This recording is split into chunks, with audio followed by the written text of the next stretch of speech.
Good morning. It is October 13th, and you are listening to Real Estate Tips and Tricks. I'm your host, Aaron Adams. We are online at invest317.com, and today we are talking about using your retirement money to invest in real estate.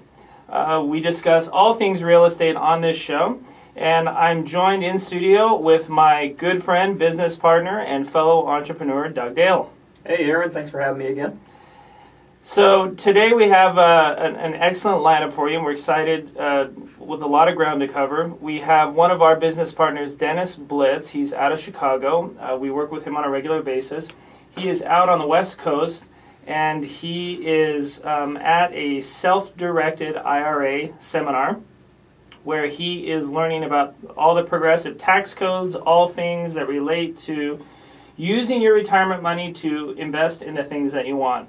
So he will be joining us in the second and third segments today of the show. We're going to have him call in, and we'll be able to kind of get a feel for the things that he's learning about and the things that would be valuable to you as an investor to know and to understand. So we're excited for that as well.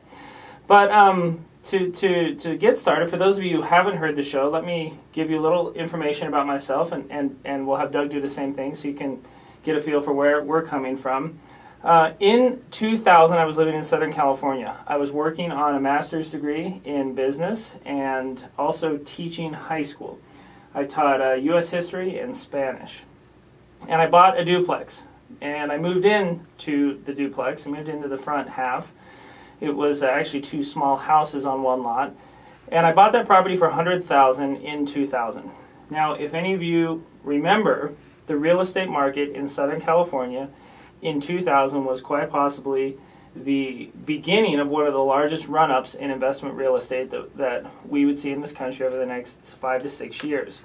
So I caught that ride, that roller coaster ride, at the bottom and rode that for the next 5 years. I sold that duplex a few months later, made $50,000, and began to buy properties as fast as I could get them. At that same time, I started to educate myself on real estate. Now, what was ironic was I was attending Cal Poly in Pomona, working on a master's degree in business, and there were no courses to speak of that described methods to buy, fix up, flip, manage, lease out, invest in real estate. And you would think that as part of any business degree and curriculum in business, that would have been a part of the curriculum, and it wasn't. Now, Doug, you did a bit. You went to Butler University, correct? Yeah, right here in town. And if any of you have seen the movie Hoosiers, then you know that Butler Fieldhouse was the location. Now, wasn't it the actual location for the movie Hoosiers? Yeah. They filmed some of that, and that's actually where the last shot happened. So. Yeah, Jimmy's game-winning shot. Jimmy Chitwood. Now, did they actually hold the high school basketball championship in that gym for years and years? Correct. Yeah, that's where they had it for years, and I don't know when they stopped doing it, but they were doing it back then. So. And you did a business degree at Butler, correct? Correct. Now, were there real estate electives that you could have taken as part of your? Not that I remember. I guess it's been almost 10 years or whatever, but I don't remember them having anything like it, and I always wondered why. Now, some of the finance classes might talk about a mortgage or something along those lines, but they never had anything about, investing in real estate. Yeah, I know. That's what I've always thought is ironic. I vaguely remember some electives that you could have taken, but, if you think about anyone that has significant wealth, that's made significant wealth, a good portion of their wealth is made from and held in real estate. And I think it's ironic that you would have a business curriculum at a university in this country and not have a good portion of it centered around educating people on real estate, because I'm sure that while they may have had an elective, it was very cursory in nature. And if you think about even at the most elementary level, any type of business owner has to deal with real estate in some capacity. They're dealing with leases, they're dealing with whether I should buy, whether I should rent, mortgages, whether I should finance, and things that people really don't understand. And so Doug and I both have purchased, since we started buying and investing in real estate collectively, over 2,000 properties. And both of us are very passionate about real estate as an investment vehicle, but also about real estate education, which is why we take time out of our schedule to do this show. Because we feel like as we educate you about real estate, and as we teach you the techniques that we've learned over time, that you can incorporate them and begin to change your net worth. And so what was ironic was I started buying and after flipping that first duplex, I started buying and selling properties in Southern California as the market went crazy. And between 2000 and 2004, bought and sold over 50 properties and made several $1 million in money. And as I looked at that California real estate market and how quickly it was going runaway crazy, I started to be nervous about reinvesting the money and looked around for a spot that I could invest in to protect that capital, and finally decided on Indianapolis. So starting in 2004, I began purchasing properties here, primarily in Marion County, and since then I've purchased over 1,800 properties. Now, Doug, your background is very similar to mine because you kind of stumbled on some real estate education as well that was outside of the formal schooling curriculum, correct? Correct. I was doing staffing actually at the time and had a staffing company. And we ended up, I had a friend who was taking real estate seminars, going to real estate seminars like you hear advertised on the radio and everything else. And I was pretty sure I was going to be getting out of staffing, and I was looking for something else to do. And he kept telling me, "Look, you got to try this. You've got to try this residential real estate thing."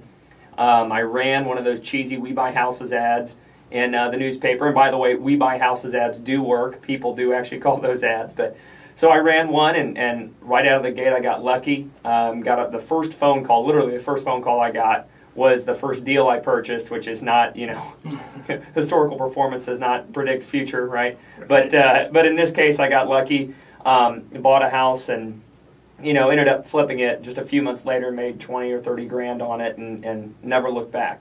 So. Yeah, I always joke that the most exciting success in real estate is the first success. Mm-hmm.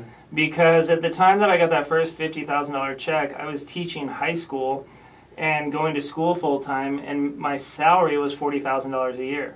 And so after taxes and pension and health insurance and whatever else they took out of my check, I think I was making somewhere in the neighborhood of $2,500, maybe $3,000 a month. And so to get that kind of money at once just kind of blows your mind, right? Yeah, I didn't mean to laugh when you said that's what you're making. But did mean to laugh. Yeah, I did mean to laugh. You're right. No, but I just think about you probably have a couple rental properties that produce more than $3,000 a month or close to it. Right? Absolutely. Yeah. So just to think about how far you've come in such a short amount of time, that just speaks volumes to the success you can find in real estate. Yeah. No. And for those of you who would like to interact and meet with us directly. Doug and I, on a regular basis, do events, free events here in town. Our next one is actually this Wednesday, the 17th, at 6:30 p.m. in the Fountain Square Theater Building. And we're online at invest317.com. And today we're talking about using retirement money that you have, or 401k, IRA, Roth IRA money, to invest in real estate. And a lot of investors just have no clue that they can use their retirement money that they've been working really hard for to buy properties with. They think that they can only invest in what, Doug? They think they can only buy stocks and bonds, CDs, money market accounts. Yep. And so what we're going to do is we're going to invite Dennis Blitz in to call in, and he owns the IRA Club of Chicago. And you can get information about him at our website at invest317.com. You can also call us at 866-612-0346 to get information or to come to one of our free events. And Dennis is going to really kind of lay out for us this whole concept. And maybe, Doug, in a nutshell, you can lay out the basic premise of what it means to use retirement money, 401k, self-directed IRA, to invest in real estate. Sure, and Dennis will get into this in better specifics than I can, but in essence, you'll take your 401k or your IRA, and predominantly we talk about something called a self-directed IRA, and that's where you actually roll your individual retirement account into a self-directed individual retirement account, and then you can use some of those non-traditional, what we'll call non-traditional investment avenues like buying real estate or buying mortgages or boat slips, things like that.